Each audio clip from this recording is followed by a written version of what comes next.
Queridos, vocês estão notando alguma diferença em mim?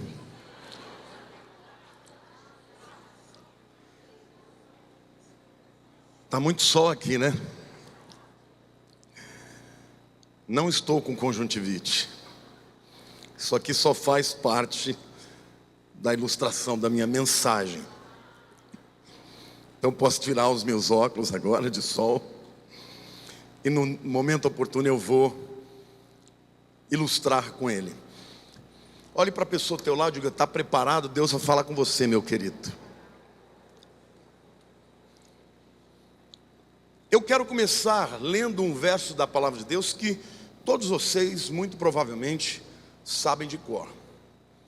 João capítulo 14, versículo 6. Jesus está dizendo: eu sou o caminho, a verdade e a vida. Que mais? Ninguém vem ao Pai senão por mim. Quantos creem nisso? É interessante Jesus falando com as pessoas que a mensagem que ele tinha a pregar era semelhante a uma pessoa que escolhia um caminho e neste caminho encontrava uma verdade que levava a um destino da vida eterna. Eu quero que vocês me ajudem aqui. O que é um caminho, gente? O que significa um caminho? Rumo, direção, trajeto, escolha. Como? Direção. Vocês todos foram nesta direção e acertaram. Mas caminho fala também de hábitos, de você andar passo a passo, de maneira a caminhar numa direção, tendo um estilo de vida. Isso é tão verdade que o Salmo 1, quando fala do homem bem-aventurado, fala: bem-aventurado o homem que não anda no conselho dos ímpios. Caminho. Não se detém no caminho dos pecadores, nem se assenta na roda dos escarnecedores. Então, portanto, caminho é uma figura para dizer respeito a uma direção que a gente dá para a nossa vida, aos hábitos que nós desenvolvemos nessa decisão que temos de seguir a Jesus. Quando andamos nesse caminho, nós descobrimos também a verdade. Agora, o que é verdade? Todo mundo vai dizer Jesus. Tudo bem, Jesus é exatamente tudo aquilo que falou, tá? Os 3 substantivos aqui representam Jesus. Mas o que é verdade? Pensem. Uma base? Não, eu sabia que esse é mais difícil, né, de escrever. Quando você vê uma fotografia de alguém, aquilo não é uma pessoa, sim? Aquilo é uma figura que representa a pessoa. Portanto, a verdade, ela não é o tipo, não é a figura. A verdade é a essência. É o objeto como ele é propriamente. Todos nós, quando escolhemos os caminhos, acabamos encontrando verdades que também nortearão a nossa vida.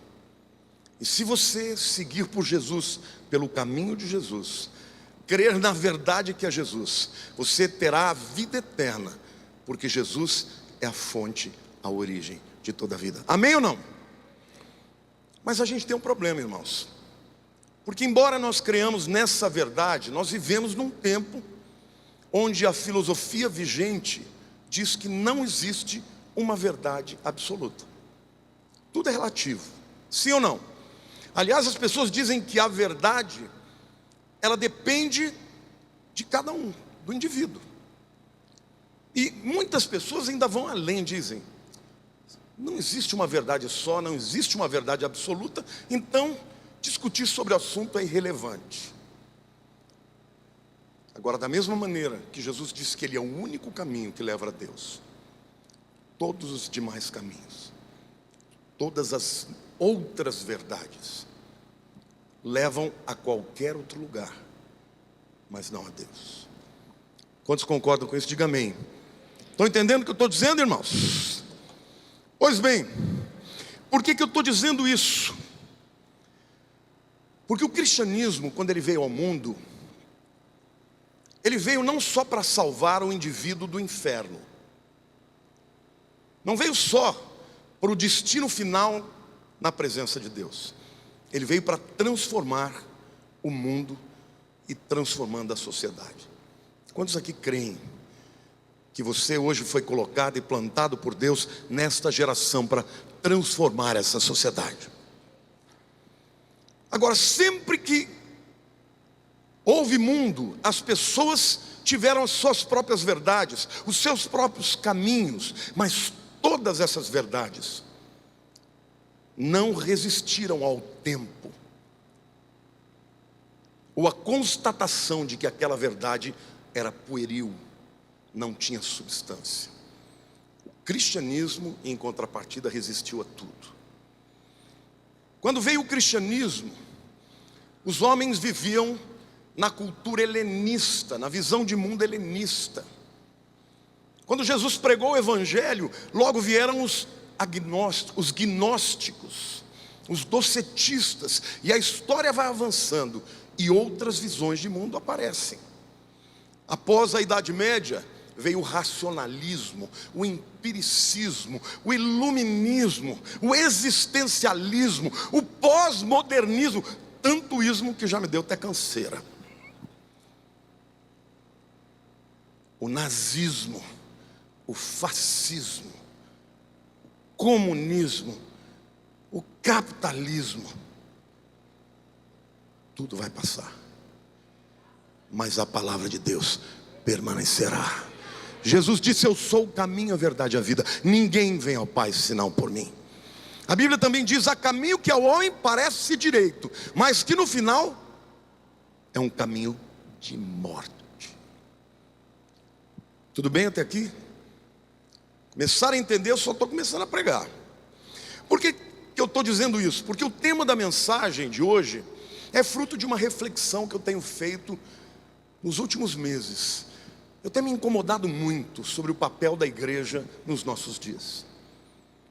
A verdade é que Deus nos chamou para transformar o mundo, para aculturar o mundo, para influenciar o mundo. Mas na prática, somos nós que estamos sendo influenciados por todas essas visões, por todos esses caminhos humanos que passarão. Alguns já passaram e muitos passarão. Então o título da mensagem de hoje é As Muitas Mentes e o Caminho. E quando eu falo de muitas mentes, eu estou falando das muitas mentalidades. E obviamente eu não tenho a pretensão de discorrer sobre tudo isso, mas eu quero falar de algumas mentes que são muito facilmente percebidas nos dias de hoje.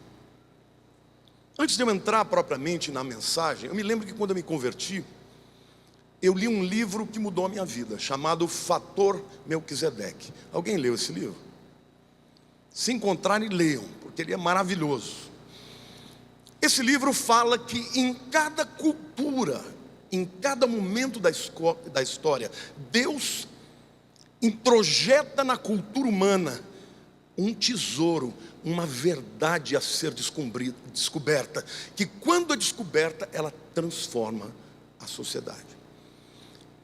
Se eu estou pensando na dificuldade que nós temos de pregar o Evangelho de Cristo como uma verdade absoluta, num tempo em que as pessoas não querem o debate, num tempo em que elas repudiam qualquer verdade que seja absoluta, que não estão interessadas com isso, o que nós precisamos fazer? Precisamos primeiro entender a mentalidade dos nossos dias e descobrir esta chave que vai abrir os tesouros dos céus para que as pessoas entendam. Eu quero dar um exemplo de uma história desse livro. Um missionário foi, se não me engano, para a África e chegou numa tribo da África e começou a pregar o Evangelho. Aprendeu a língua, já conseguia se comunicar, e ele percebeu que o Evangelho não dava ibope. E um dia ele começou a contar a história de Jesus que morreu na cruz. E quando ele chegou na parte de Judas, a turma ficou toda oriçada. Ficaram animadíssimos, queriam saber mais de Judas. E ele falou: pera lá, o que eu estou fazendo aqui? Eles ficaram animados com Judas e não com Jesus. É porque naquela cultura, o herói não era aquele que morria por alguém. O herói era aquele que fazia os outros confiar nele até que ele o traísse. Fazia parte daquela cultura.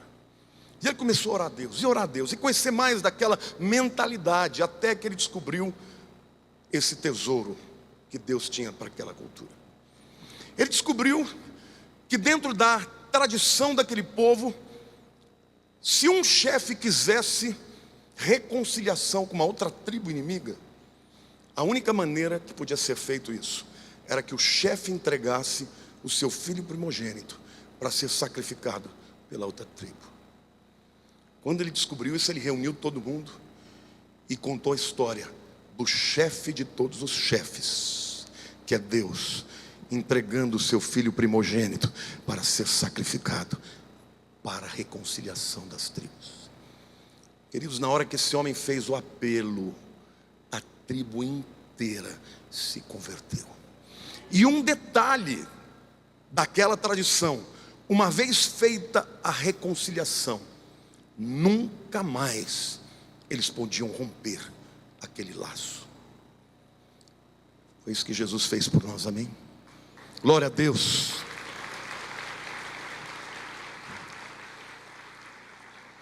Eu estou contando isso só para dizer para vocês que para a nossa pregação ser relevante, ser eficaz, ser instrumento de transformação, nós temos que conhecer a mentalidade do mundo e descobrir como é que nós vamos entrar nessa mentalidade e revelar Jesus como o único caminho. Amém? Então eu quero apresentar para vocês 3 tipos de mentalidade ou de mentes e como elas se relacionam com o caminho da verdade do Senhor. Então agora está na hora de eu pôr os meus óculos escuros. Querido, a primeira mentalidade que eu quero apresentar para vocês, ou mente que eu quero apresentar para vocês, são as mentes limitadas a ideologias particulares. Mentes limitadas a ideologias particulares. O que eu quero dizer com isso? Toda verdade, entre aspas, toda ideologia que norteia a vida de muita gente, ela é particular, ela é limitada, ela tem um espectro limitado, ela não é universal, ela não é uma metavisão que abranja todas as questões, todas as perguntas, todos os anseios dos seres humanos. É mais ou menos como uma pessoa enxergar o mundo através dos óculos escuros. Os óculos escuros têm de toda cor, tem marrom, tem verde, tem vermelho, tem azul, tem amarelo, tem de tudo. Mas dependendo da lente através da qual você olha, você enxerga o mundo por aquele viés limitado. Sim ou não?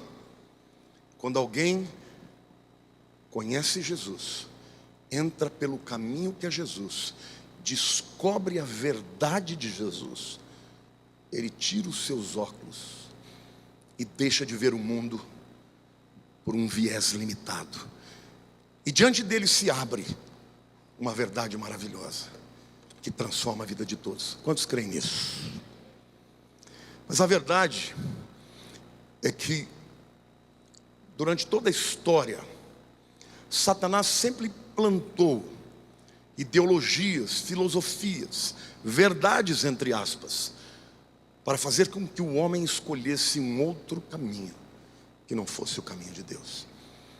Eu falei de muitas coisas. A gente pode separar, por exemplo, se nós falarmos do relacionamento, por exemplo, entre o Estado e as pessoas. Nós já tivemos monarquia, nós já tivemos democracia, nós já tivemos, ou ainda temos, comunismo, capitalismo, liberalismo, neoliberalismo. Aí voltado mais para a visão econômica, né? Para a relação econômica entre as pessoas. A gente pode falar que existem visões no que diz respeito ao gênero, por exemplo. Nós já tivemos machismo. E o machismo nada mais é o homem acreditando ser melhor do que as mulheres. E por causa disso usa as mulheres e não valoriza aquilo que elas são. Sim ou não? Mas hoje tem o feminismo. E o feminismo, para combater ao machismo, diz assim para as mulheres: vocês são muito boas. Aliás, são melhores do que os homens. Aliás, nós não precisamos dos homens. Podemos viver sem eles. E tem muita gente defendendo o feminismo ou o machismo dentro da igreja. E o que é pior agora, hoje já tem uma outra ideologia que é chamada de gênero, onde os gêneros não são mais definidos, que a genitália que alguém tem ao nascer não determina o gênero que ela vai ter. Ou seja, verdades que se transformam, que negam umas às outras e acabam gerando vazios, revoltas, acabam levando as pessoas a lutarem por bandeiras erradas. Eu não estou aqui dizendo que em todas essas ideologias ou visões ou mentalidades tudo está errado, de forma alguma. Agora deixa eu perguntar uma coisa para você. Para você valorizar a mulher, você tem que ser feminista? Você pode ser cristão, porque ninguém valorizou a mulher como cristianismo, como Jesus. Sim ou não? Naquele tempo a mulher não podia nem testemunhar, não tinha valor o testemunho das mulheres. Em alguns países hoje do Oriente, países islâmicos, o testemunho de uma mulher é metade do valor de um homem. Portanto, para você sobrepujar aquilo que um homem disse, você precisa de duas mulheres. Você concorda com isso? Jesus não. Jesus valorizou as mulheres, as crianças, falou com a mulher samaritana e fez dela a primeira testemunha do evangelho e ganhou toda a sua cidade, toda a Samaria. Quando ressuscitou, a primeira pessoa com quem ele se encontrou foi com uma mulher, Maria Madalena, e ele disse para que ela testemunhasse num tempo em que a mulher não tinha valor no seu testemunho. Ele disse: vai, conta a Pedro, aos meus discípulos e a Pedro, que eu estou ressurreto. Amém, irmãos? Glória a Deus. Portanto, o que eu estou chamando a igreja para uma reflexão é que, pela falta do entendimento do que realmente é o cristianismo, nós acabamos levantando bandeiras até boas, como se não fossem cristãs, mas se fossem destas ideologias falhas, limitadas, temporárias. O cristianismo é maior do que todas as outras visões de mundo, maior do que todas as mentes ou as mentalidades do mundo, e subsistirá a todas elas. Jesus diz: passarão os céus e a terra, mas as minhas palavras permanecerão. Olhe para a pessoa do teu lado e diga: é importante você ser cristão, mais do que qualquer outra nomenclatura que te defina. Amém? Agora, neste tempo em que nós vivemos, nós temos uma outra dificuldade. As pessoas não aceitam que se contrapõem às suas ideias. No passado, no século XIX, por exemplo, havia grandes debates filosóficos. Um dos grandes gênios do cristianismo é o G.K. Chesterton. Ele chamava todos os outros filósofos, ideólogos, para praças públicas ou então para teatros e falava: vamos debater as nossas fés e as nossas filosofias. E o povo enchia aqueles lugares. Mas hoje, quando alguém ouve uma crítica àquilo que crê, fica ofendido. Não é mais politicamente correto você contraditar. Mas sabe de uma coisa? Foi para isso que Jesus veio, para trazer a verdade a todos quantos conheciam só parte dela. Nós precisamos trazer de volta isso. Este princípio salutar, que quando você debate, quando você discute, na verdade você cresce, na verdade você coloca à prova as suas convicções. E saiba de algo, meu querido, aquilo que é verdade vai subsistir a todos os argumentos. Hoje de manhã, quando eu estava pregando, alguns pais levantaram, foram buscar seus filhos e foram embora. Essa é a prova, irmãos. Pessoas que estão aqui dentro e que eu prego que a Bíblia deve sobrepujar a todas as outras verdades, e quando você toca em algum ponto, as pessoas se ofendem e vão embora. Paciência. Eu respeito demais o direito de você crer no que você quiser, mas nem o politicamente correto e nem ninguém vai calar a minha boca, porque Deus me chamou para pregar o Evangelho de Cristo.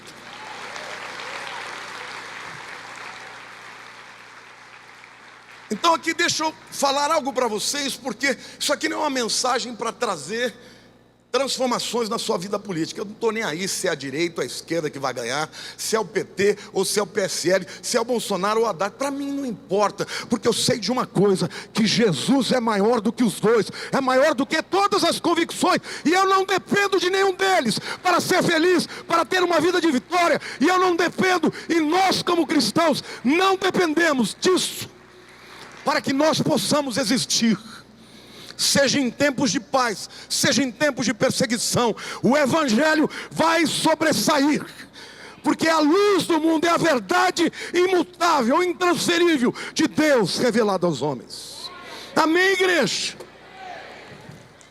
Pode aplaudir o Senhor.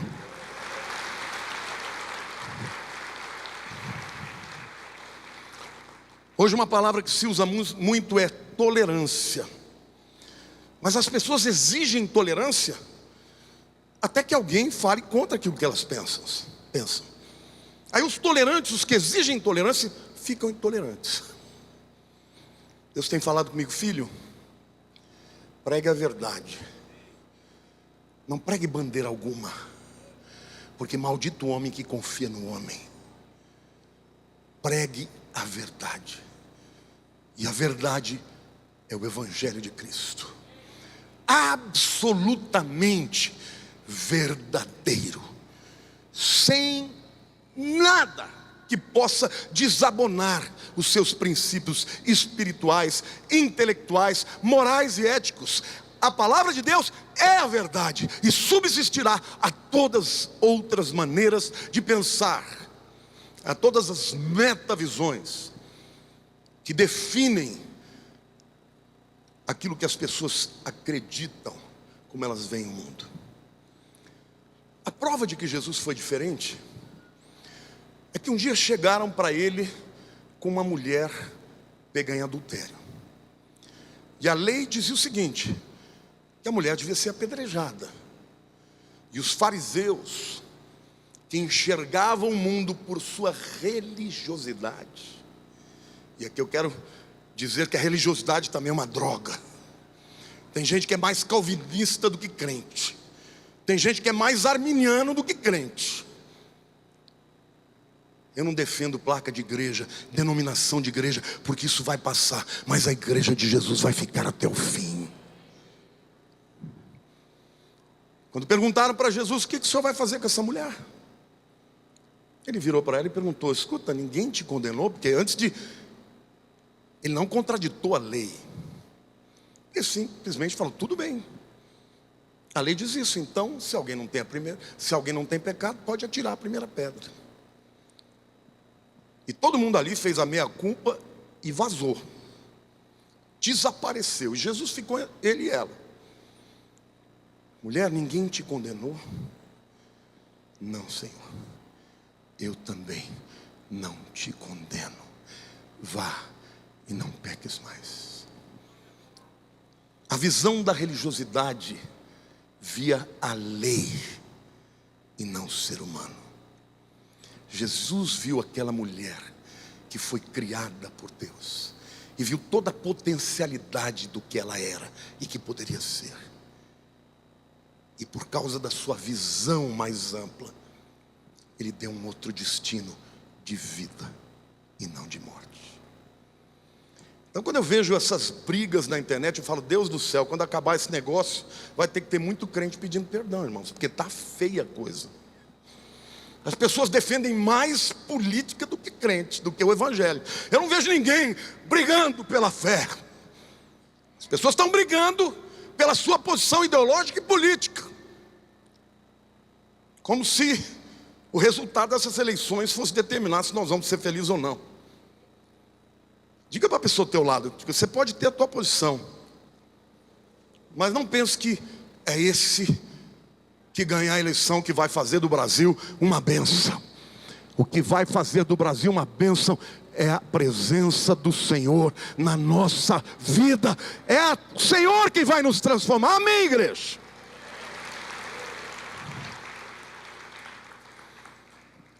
Então, lembrem-se, qualquer que seja o posicionamento ideológico ou filosófico, vai passar.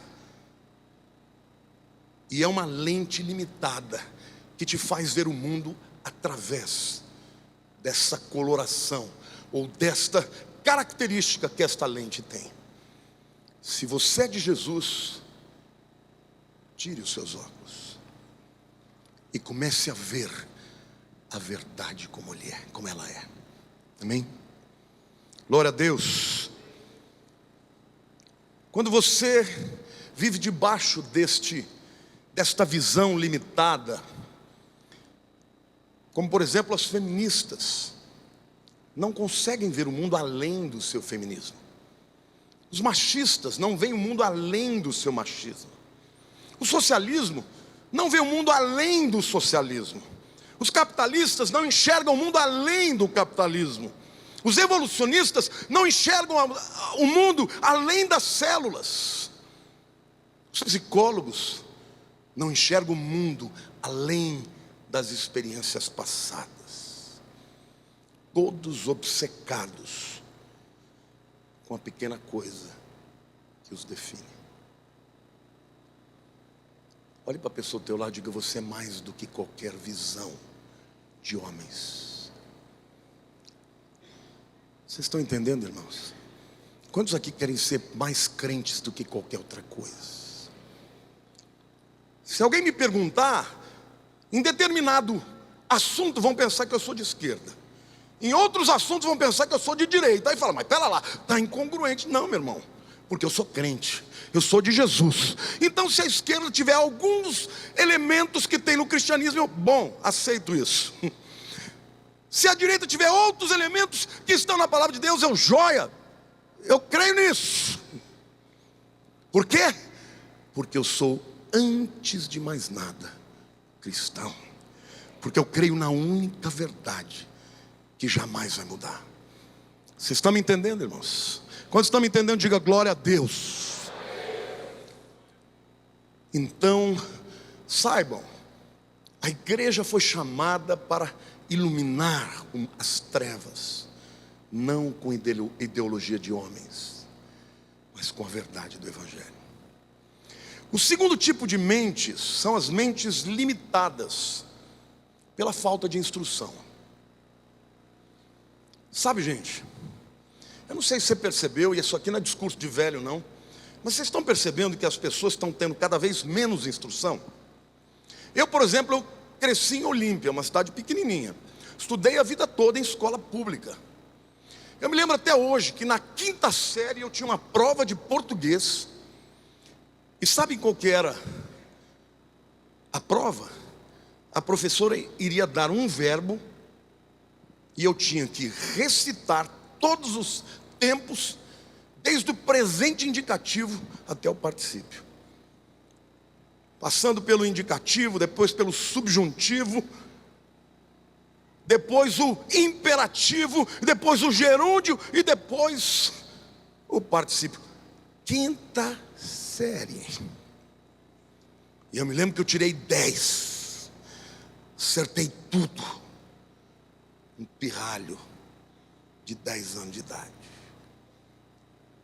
Hoje, que pena. E o mais intrigante disso é que nunca o conhecimento esteve tão acessível às pessoas. Mas conhecimento não é instrução. Agora, qual a consequência de uma mente que olha o mundo por um viés limitado em instrução? Eu vou ler a palavra de Deus que diz, lá em Isaías capítulo 5, verso 13: portanto, o meu povo será levado cativo por falta de entendimento. A falta de entendimento produz cadeias. O conhecimento da verdade liberta. Provérbios capítulo 10, verso 21 ainda diz: os lábios do justo apacentam a muitos, mas por falta de senso morrem os tolos. A falta de instrução produz morte. Cutuca a pessoa do teu lado, mas o evangelho instrui para a vida. Amém? Eu quero aqui usar um exemplo que é caricatural, tá? Então que me perdoem os jovens, porque eu quero brincar com vocês. Quem aqui tem menos de 25 anos? Fica de pé, por favor.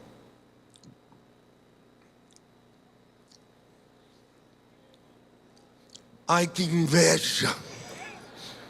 Eu tenho uma inveja danada de vocês.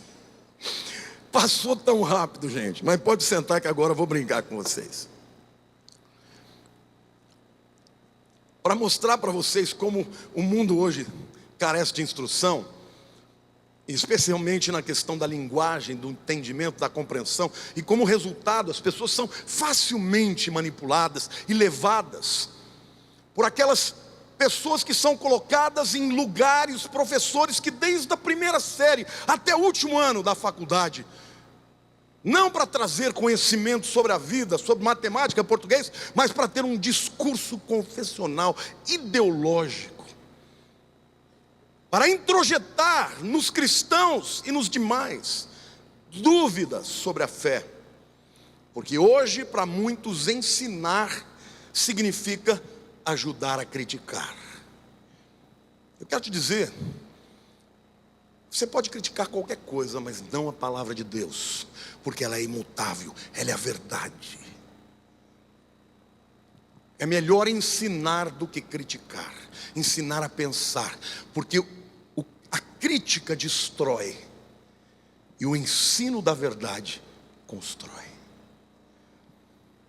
Horkheimer, um dos defensores do marxismo cultural, escreveu o livro A Teoria da Crítica, ensinando as pessoas a criticarem o quê?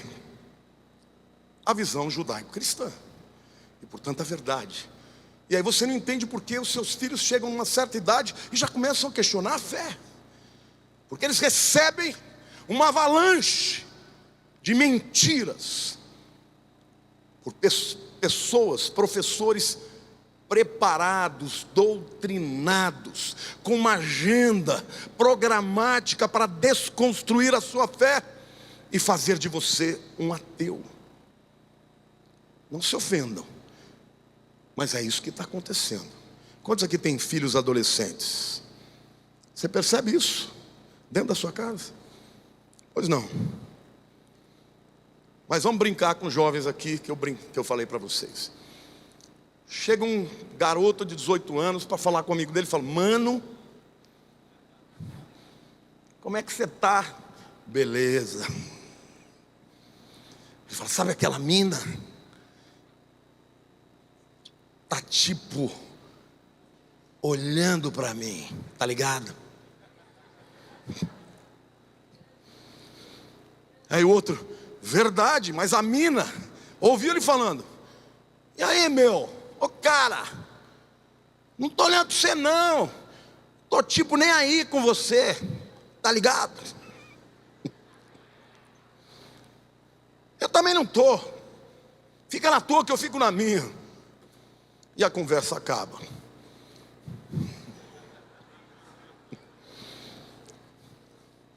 Eu confesso que eu não entendo muito essa linguagem, mas eu fiz um esforço aqui para interpretar. O que significa tipo. Porque, querido, meu neto tem 5 anos. Para cada 5 frases tem 30 tipos. Sim ou não? O que significa tipo, irmãos? Tipo significa o seguinte: indica uma falta de precisão, revela apenas uma aproximação, uma vaga semelhança. A pessoa não consegue dizer o que a coisa é, somente dizer o que ela parece. Sim ou não? E o tá ligado? Tá ligado é mais difícil, irmão. Tive que pensar mais para dizer o que tá ligado significa. Tá ligado significa o seguinte: olha, eu não sei, e eu espero que você saiba, tá ligado? Não sei o que eu estou dizendo, pois não consigo expressar o que realmente queria dizer. Pior ainda, eu nem sei o que eu quero dizer. Tá ligado? Desculpem, jovens, eu sei que nem todos vocês são assim, e principalmente os jovens dessa igreja. Tá ligado? Mas que tá difícil, tá difícil. Essa geração, eu não sei nem que letra é mais. Antes era X, depois Y, depois Z, acho que agora está no quê? Eu não sei que letra é, porque muda tão rápido. Mas a verdade é que quando falta densidade intelectual, espiritual, os jovens se tornam massa de manobra e facilmente abrem mão da verdade, que é o Evangelho, para aderir outras visões de mundo. Se você, meu querido, pensa de forma errada, você age de forma errada. Então é muito importante que nós preparemos os nossos jovens para compreender a verdade do Evangelho.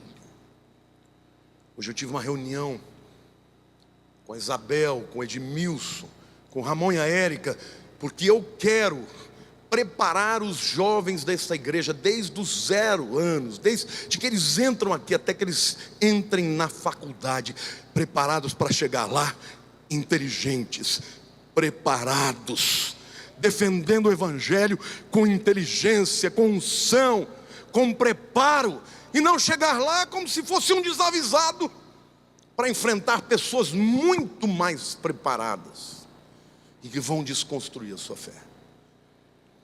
Então, mentes limitadas, com falta de instrução, também são manipuladas pelo Deus desse século. Mas há um terceiro tipo de mente, e esta é a mente que eu quero declarar para a sua vida. Esta é a mente que você precisa ter, que é a mente renovada pelo Espírito. Amém? Quantos querem ter a mente renovada pelo Espírito de Deus? Romanos 12, 1 e 2, um texto clássico que todo cristão conhece. Paulo está falando com os crentes de Roma, dizendo: rogo-vos, pois, irmãos, pelas misericórdias de Deus, que apresentei o vosso corpo por sacrifício vivo, santo e agradável a Deus, que é o vosso culto racional. E não vos conformeis com este século, não tomem a forma, não sejam aculturados, não sejam manipulados, não sejam doutrinados pelas verdades desse mundo ou deste século, mas transformai-vos pela renovação da vossa mente, para que experimenteis qual seja a boa, agradável e perfeita vontade de Deus. Diga assim: a vontade de Deus é a verdade, e ela é perfeita, boa e agradável. Se ela não é estas 3 coisas para você, pode aplaudir.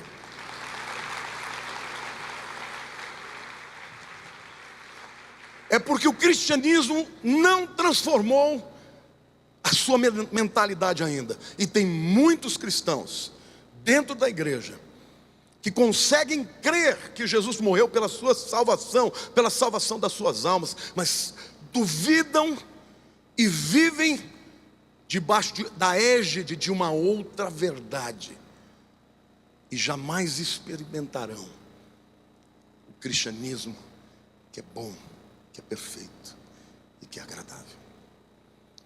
Nós precisamos ser transformados pela palavra, pela verdade. Sempre haverá confronto entre as ideias deste século. Aqui a palavra cosmos fala de uma visão cosmológica, diferente de Gé, que é uma palavra que diz respeito à terra como objeto concreto, como massa. Paulo está dizendo: olha, vocês vivem numa cultura que é contra Deus. E se vocês querem ser salvos, não somente para outra vida, querem viver nessa vida como pessoas que foram transformadas e libertas por todas as cadeias que vocês receberam desse mundo, vocês têm que ser transformados pela verdade da palavra de Deus. Olhe para a pessoa do teu lado e diga assim: Deus quer fazer de você uma pessoa transformada e um transformador. É sobre isso que eu tenho orado, para que Deus levante nesta geração, nesta plateia, pessoas transformadas por fora e por dentro, e que tenham coragem de enfrentar este mundo com uma mensagem transformadora do Evangelho, como a única verdade que pode destruir todas as demais, desde que você compreenda racionalmente o que você está enfrentando e naquilo que você crê. Amém? Eu não vou fazer uma análise expositiva do texto, palavra por palavra, porque já preguei dessa forma nesse texto. Eu quero falar sobre 5 características da verdade que você precisa saber. A primeira característica da verdade é que a verdade é sempre constante. Diga: a verdade é sempre constante. Sabe, gente, como eu disse, os dias dos debates, dos grandes debates, já passaram. Há 2000 anos atrás, os filósofos se reuniam para debater as suas filosofias. Quantos aqui já ouviram falar de Sêneca? Sêneca disse assim, eu vou tentar ler aqui em latim eu não conheço, mas diz o seguinte: veritas in nominem sui partem eden est. O que isso significa?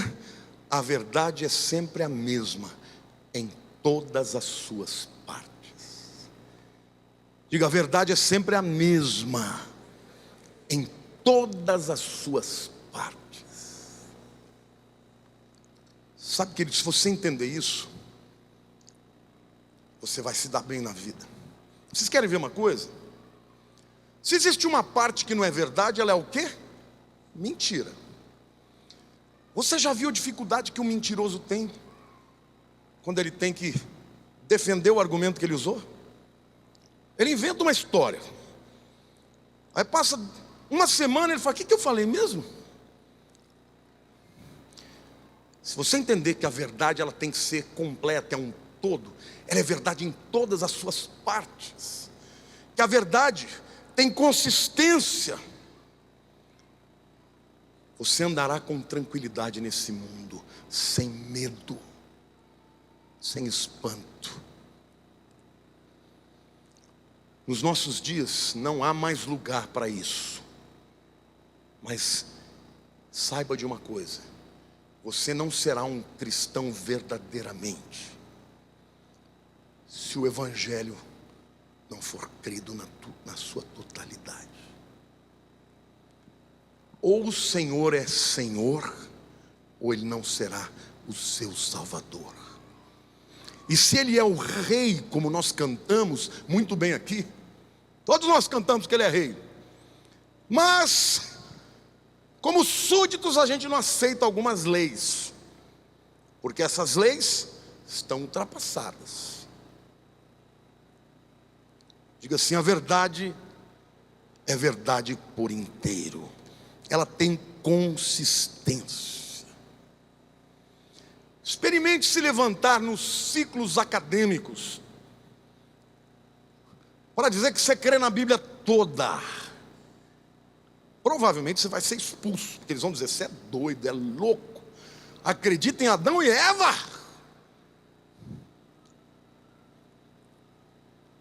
É por isso que tem tantos cristãos hoje que estão sentados aí, e quando ouvem a palavra sendo pregada, fazem uma divisão: isso aqui eu aceito, isso aqui não aceito. Isso é visão pós-moderna. Olhe para o teu irmão e diga assim: você só não será um pós-moderno se você crer que a verdade de Deus é absoluta. Amém? Se você duvida desta verdade como um todo, da completude da verdade, então você já foi picado pelo bicho do pós-modernismo. Segunda característica da verdade que eu quero lhes apresentar é que a verdade é imutável. Diga: imutável. Porque tem gente que acredita que algumas verdades valiam para o século X, mas no século XXI não vale mais. Sim ou não? Isso, do ponto de vista lógico, é mais ou menos que dizer o seguinte: essa verdade vale para segunda-feira, para terça não. Vale para quarta-feira, para quinta não. Vale para sexta-feira, para sábado não. Diga assim: a verdade de Deus é imutável. A Bíblia diz: Jesus Cristo é o mesmo ontem, hoje e sempre. Jesus diz: passarão os céus e a terra, mas as minhas palavras permanecerão ou não passarão. O que sustenta o universo, meu querido, é a verdade de Deus. E Jesus, Ele não só é o Salvador, mas é o Criador, é aquele que criou as leis que sustentam o universo. E quando Ele vem ao mundo dos homens para interpretar essas verdades inconcebíveis na razão humana, Ele traz a verdade de Deus, aquilo que o homem podia compreender, e deixa claro que aquilo não é para ser questionado, e muito menos transformado, porque a verdade de Deus é imutável.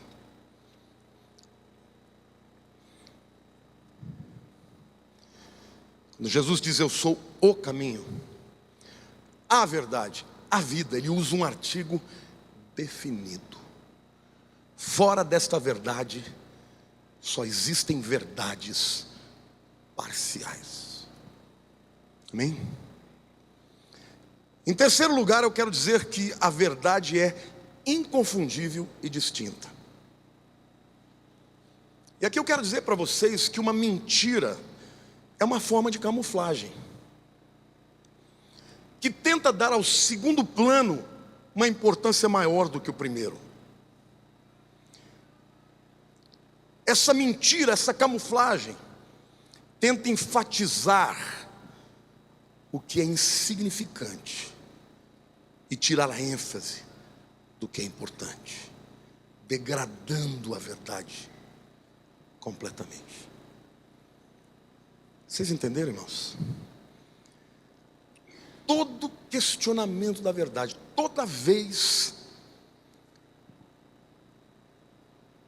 que uma ideologia, uma filosofia confronta a palavra, por mais lógico que seja, aquele elemento está descaracterizando a verdade no seu fundamento. Se você quer ser cristão, como os cristãos do primeiro século, ou do século X, ou do século XVIII e XIX, a Bíblia é a verdade. Quando eu me convertei, a gente usava aquela frase: é a regra de fé e prática. Eu entendo tudo que está na Bíblia? Não. Mas aquilo que eu não entendo, eu me submeto. Porque muitas vezes a sabedoria de Deus é loucura para os homens. Mas Deus usa as coisas fracas desse mundo, para confundir as fortes. No final, meu querido, prevalecerá a vontade de Deus.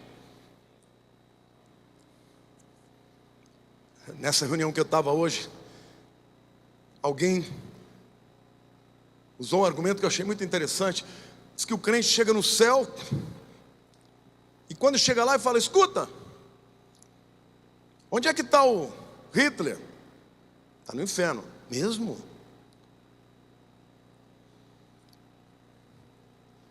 E o Lula? Ele está aqui? Alguém vai dizer: está no inferno. Aí aparece o Lula lá. Gente, na última hora me converti. Eu oro por isso, porque a verdade do Evangelho é para todo homem. Glória a Deus.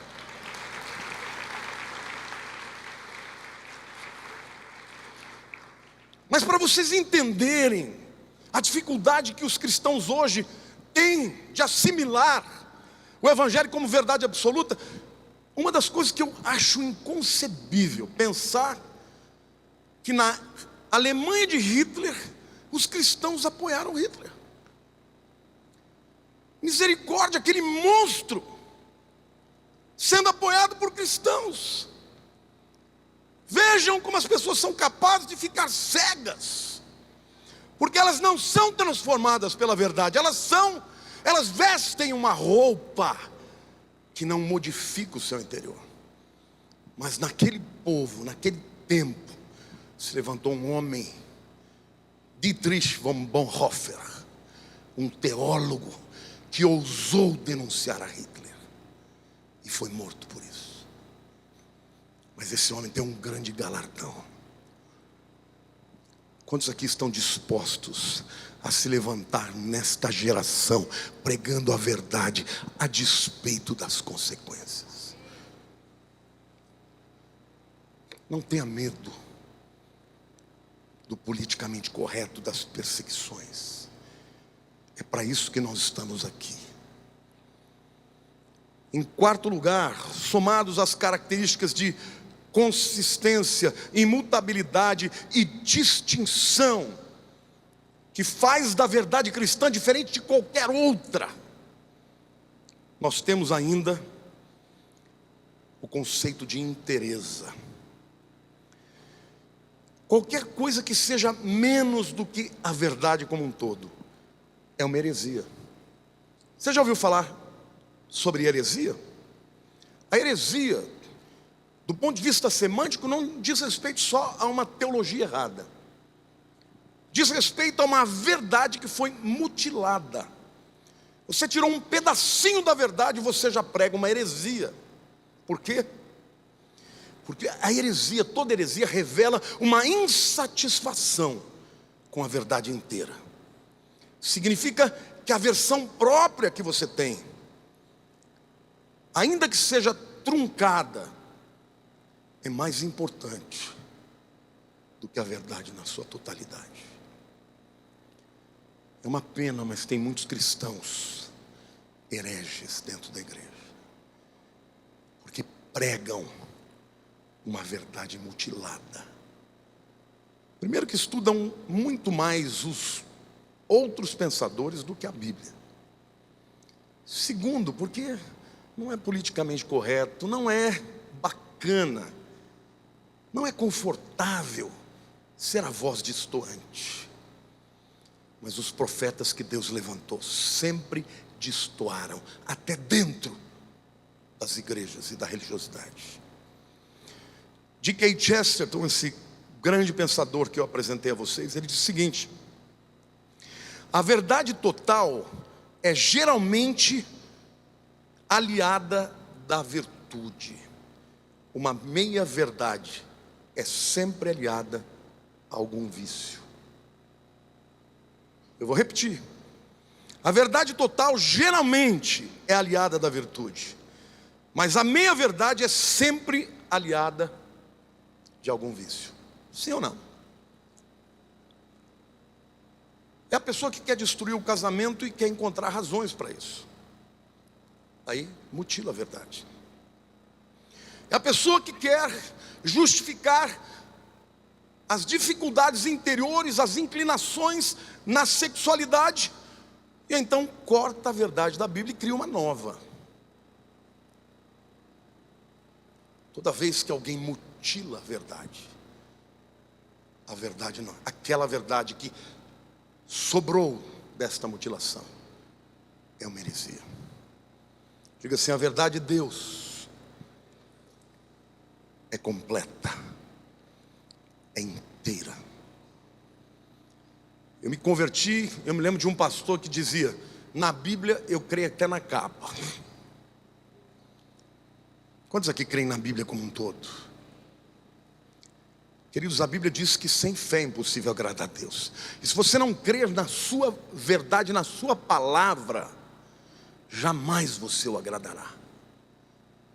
Por isso que você, jovem, que vai para a universidade, Deus tem para você um chamado de transformar aquelas vidas que estão lá. Por isso você, pai, você, mãe, que pensa que você pode entregar a responsabilidade de ensinar os seus filhos no Evangelho para a igreja, você está completamente enganado. Porque aqui na igreja ele vai receber uma vez por semana, mas durante a semana ele vai ter muito mais, em horas, em estratégias, de visões contrárias à fé do que eles recebem somente na igreja. E sobretudo, se a tua vida não estiver coerente com aquilo que você prega, eles não vão acreditar na verdade que você prega. Onde estão os cristãos que querem ser transformados pela palavra e querem levantar a bandeira do Evangelho? Amém? Que bom que até agora ninguém levantou e foi embora. Acho que eu estou pegando mais leve. Em quinto lugar, e por último, eu quero dizer que a verdade de Deus é boa, é perfeita e agradável. Querido, a promessa que Jesus fez há 2000 anos atrás: conhecereis a verdade e a verdade vos libertará, ainda vale para hoje. Interessante, mas as pessoas querem tirar da equação da verdade a pessoa de Deus. Se você vir, por exemplo, a visão comunista de Marx, ela é linda. Ele tinha uma visão de uma utopia, onde não haveria diferença entre classes, onde as pessoas não seriam valoradas ou avaliadas pelo dinheiro que tinham, ou pela classe, ou pelo estrato social ao qual pertenciam. Ele acreditava que primeiro era necessário se fazer uma revolução, a revolução do proletariado. Ele acreditava que os proletários, os trabalhadores do mundo inteiro, iriam se juntar e lutar contra o sistema. Ele morreu. Isso jamais aconteceu. Utopia significa um lugar que não existe. É um não lugar. Olha para a pessoa ao teu lado e diga: a utopia de Marx nunca vai libertar a humanidade. Aliás, queridos, morreu Marx, morreu Mussolini, o pai do fascismo, morreu Hitler, o pai do nazismo. Morreram todos, mas o nosso Jesus está vivo. Por isso esta verdade prevalecerá. Eu não tenho medo que a igreja deixe de existir por causa de A ou B que vai ganhar no Brasil. Não vai deixar. A igreja é do Senhor, e a promessa profética que Ele tem para nós: Pedro, tu és pedra, e a palavra ali é lasquinha de pedra, e sobre esta rocha, que é a confissão de que Jesus é o Messias, o Rei e Salvador, eu edificarei a minha igreja, e as portas do inferno não prevalecerão contra ela. Amém, irmãos?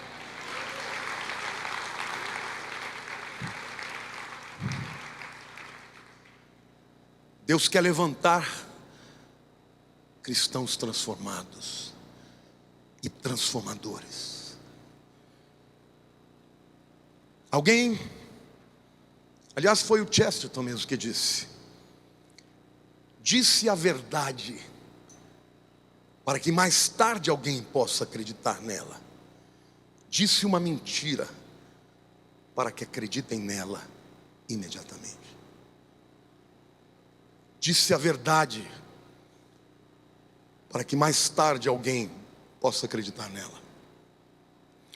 Disse a mentira para que acreditem nela imediatamente. Talvez você até pense que uma pessoa que é hermética, fechada, que não abre mão, que não negocia, que não discute, que não apela para a razão, para abrir mão daquela verdade que norteou a sua vida durante muito tempo.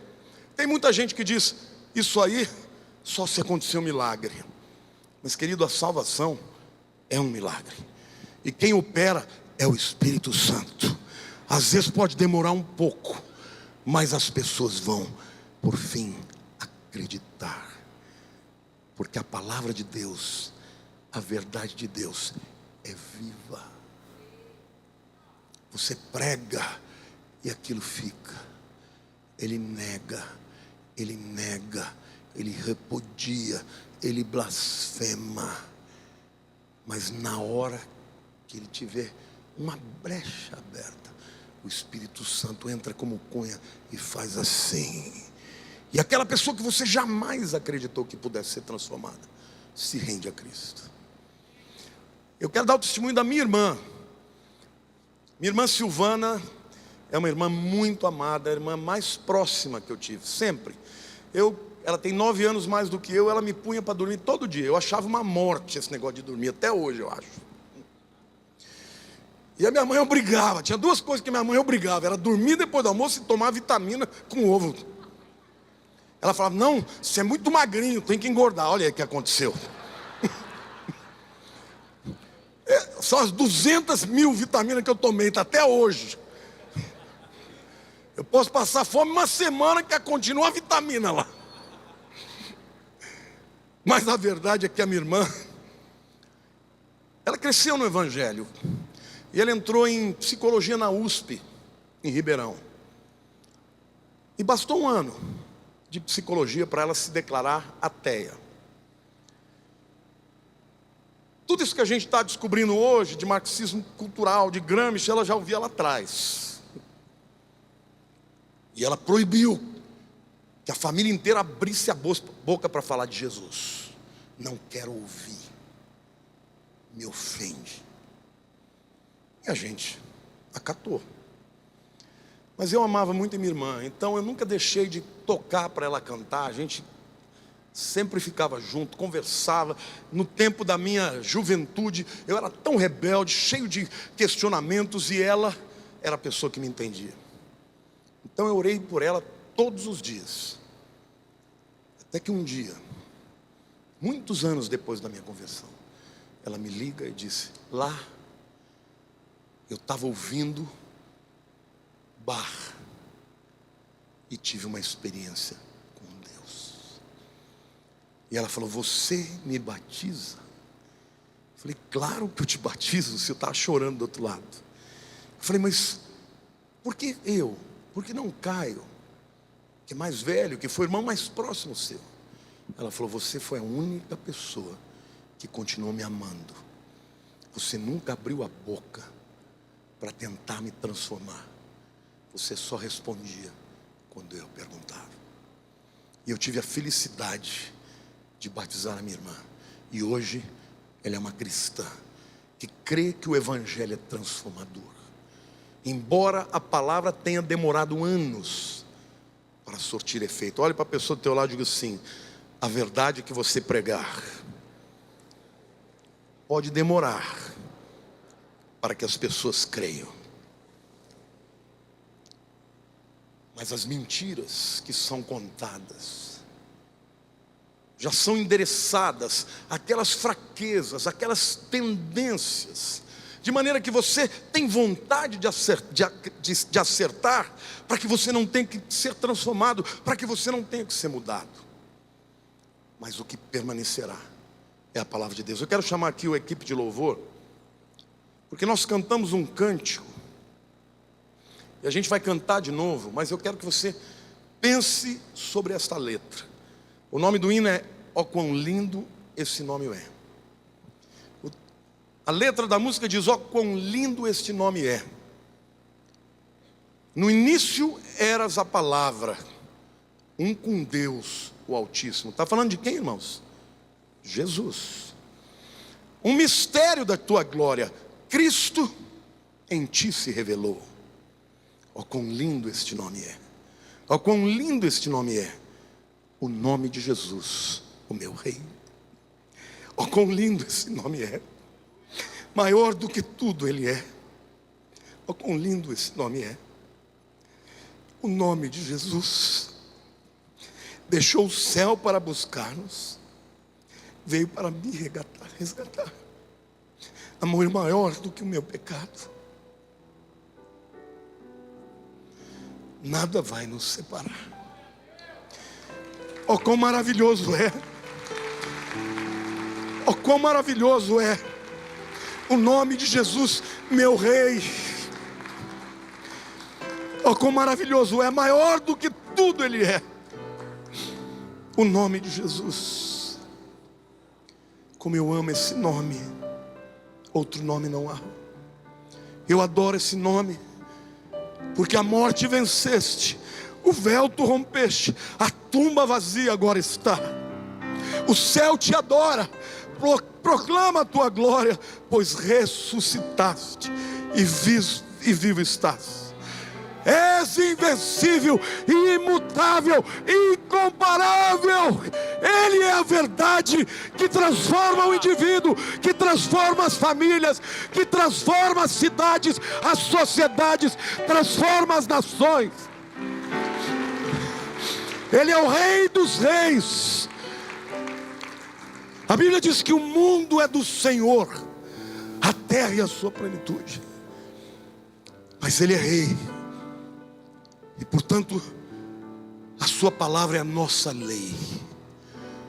Por ela vivemos. É ela que confessamos.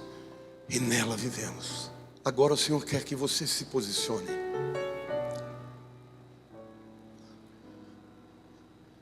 Feche os seus olhos.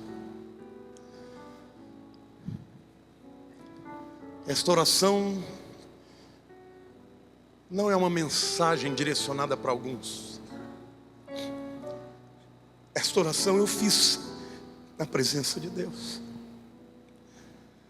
quando Ele falava comigo nessa palavra. Porque nós somos expostos a tantas falácias, a tantos sofismas,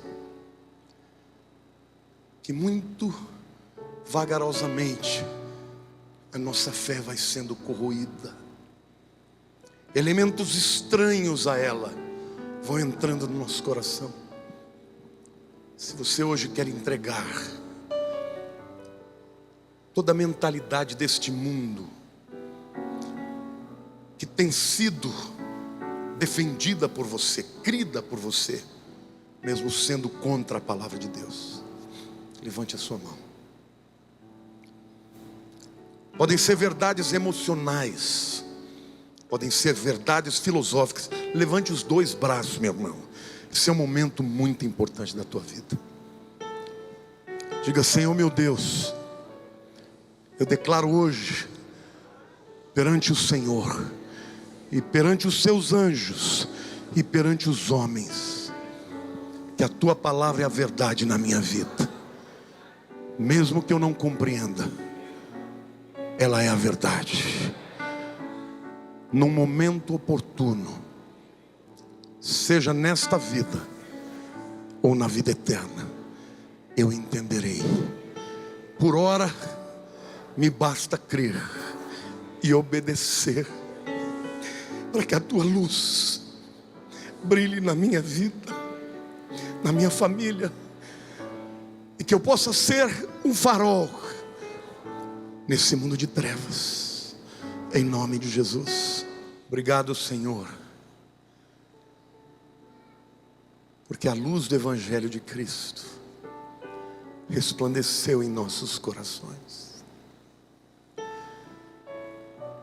Não porque pudéssemos compreendê-lo com a mente humana, mas porque teu Espírito comunicou diretamente com o nosso espírito.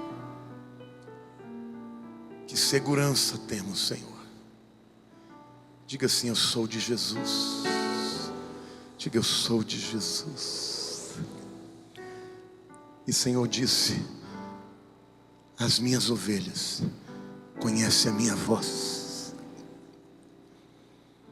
Você foi chamado ao aprisco e faz parte dele. Por isso que a graça de Jesus e o amor do nosso Pai Celeste e as consolações do Espírito Santo de Deus seja convosco todos os dias, até a consumação dos séculos. Amém. Deus te abençoe, meu querido. Grande semana para você.